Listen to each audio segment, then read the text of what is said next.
요한복음을 우리가 읽어보게 되면은 예수님께서 나는 무엇이다 이렇게 말씀하신 것이 참 많이 있습니다. 나는 포도나무다. 나는 생명의 떡이다. 이런 식으로 말씀을 하신 거죠. 그런데 또 예수님께서 우리를 향해서 너희는 무엇이다 이렇게 말씀하신 곳이 있습니다. 바로 마태복음 5장 13절 이하의 말씀입니다. 너희는 세상의 소금이니 그같이 이야기를 했습니다. 우리를 가져다가 세상의 소금이다. 그래서 우리가 이 구절을 생각할 때에 소금, 그 다음에는 또 빛이라고 말씀하셨거든요. 14절에 보면은 너희는 세상의 빛이라 그같이 말씀하셨습니다. 그래서 우리가 이 마태복음 5장 13절 이하의 말씀을 생각할 때 우리는 빛이고 소금이다.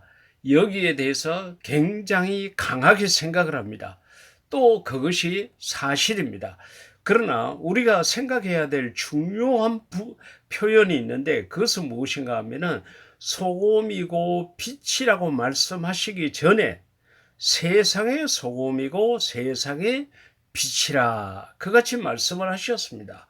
그리고 이 15절 가운데 보면은 사람이 등불을 켜서 말 아래 두지 아니하고 등경 위에 두나니 이러므로 집안 모든 사람에게 빛이 느니라 그같이 말씀하시면서 16절로 건너가서는 이같이 너희 빛이 사람 앞에 비치게 하여.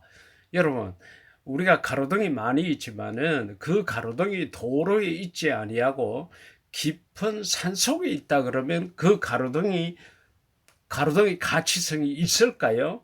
아마 거의 없을 것입니다. 모르죠.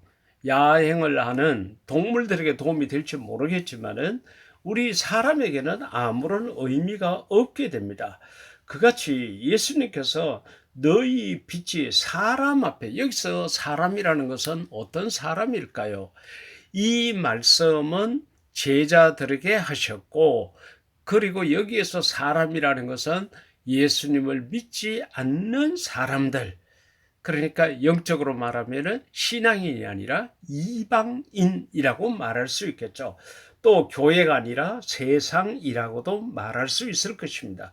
그래서 너희 빛이 세상 사람들, 불신자들 앞에 비치게 하여 그들로 그 하나님을 믿지 아니하고 예수님을 영접하지 않는 그들로 너희 착한 행실을 보고. 여러분, 우리가 착하게 살아야 될 이유가 여기에 있습니다. 우리가 아무리 착하게 살아도 천국은 들어갈 수가 없죠. 천국은 믿음으로 들어갑니다.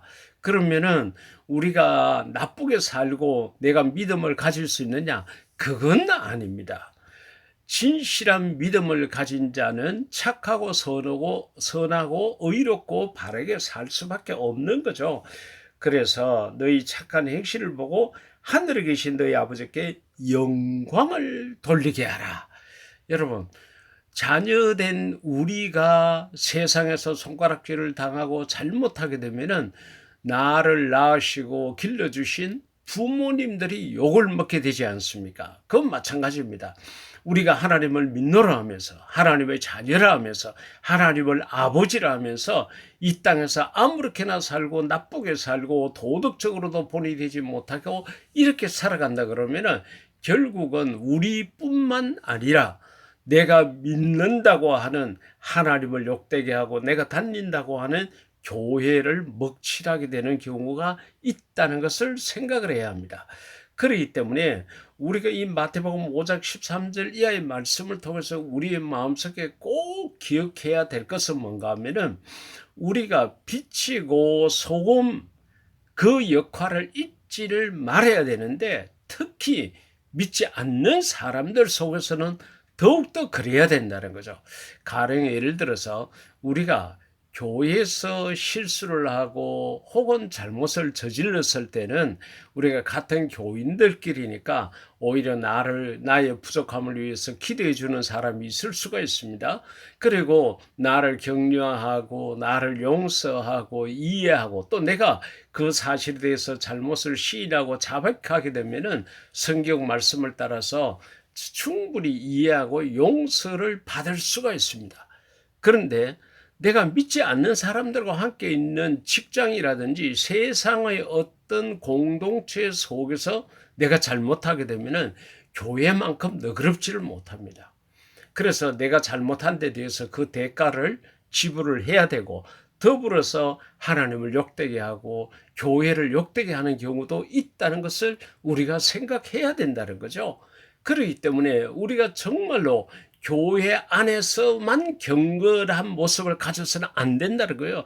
기도도 거룩하게 하고 찬양도 거룩하게 하고 예배도 경건하게 드리는 척 하는 것 그 이상으로 믿지 않는 너희는 세상의 빛, 세상의 소금이라 그랬으니까 이 세상 속에서 우리가 바르게 살고 착하게 살고 선하게 살고 의롭게 살고 이런 모습이 우리 속에 있어야 된다는. 그럴 때에 우리의 착한 행실을 통해서 하나님 아버지께 영광을 돌릴 수가 있다는 것입니다. 안타깝게도 한국 교회는 이 부분에 있어서 실패를 하고 있는 것 같습니다. 세상 속에서 소금이 되지 못하고 세상 속에서 빛을 잃어버리고 하니까 세상 사람들이 교회를 걱정하는 경우가 많이 생겼습니다. 한국 교회가 어디로 가나? 지금 한국 교회가 어떻게 되겠나? 오히려 믿지 않는 사람들이 교회를 걱정하는 소리를 참 많이 듣고 있는데 너무도 안타까운 사실인 것입니다. 요한일서 4장 12절 가운데 보면은 어느 때나 하나님을 본 사람이 없으되 만일 우리가 서로 사랑하면, 사랑이라는 것을 전제로 했습니다. 하나님이 우리 안에 거하시고 하나님께서 우리 속에 거하시고 그의 사랑이 우리 안에 온전히 이루어진다. 그같이 말씀하기도 했습니다.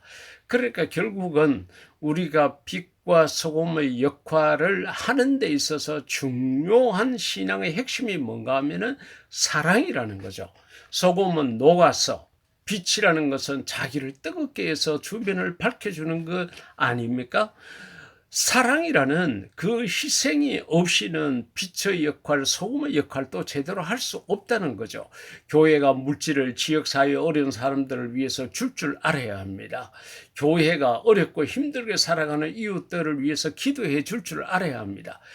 교회가 어려운 사람들 곁에 있고 함께 있고 동행하는 모습을 보여주는 이 사랑이 있을 때에 진정한 빛과 소금, 그것도 세상에서 걸을 수 있다는 것입니다. 사랑하는 애청자 여러분, 우리는 이 마태복음 5장 13절 이하의 말씀의 거울 앞에 우리 자신을 비춰보아야 될 필요가 있습니다. 우리가 정말로 세상 속에서 어떤 모습이냐, 불이 꺼져버린, 맛을 잃어버린 그런 소금은 아닌지 우리 스스로 생각해 봐야 된다는 겁니다. 오늘 이 말씀을 듣는 저와 여러분은 지금까지도 열심히 말씀대로 살려고 노력하고 있는 것 이상으로 더욱더 노력해서 우리의 착한 행실을 통해서 하나님께 영광을 돌리는 그런 귀한 성도들이 될 수 있기를 인류 최대 멋쟁이신 예수님 이름으로 축복합니다. 아멘.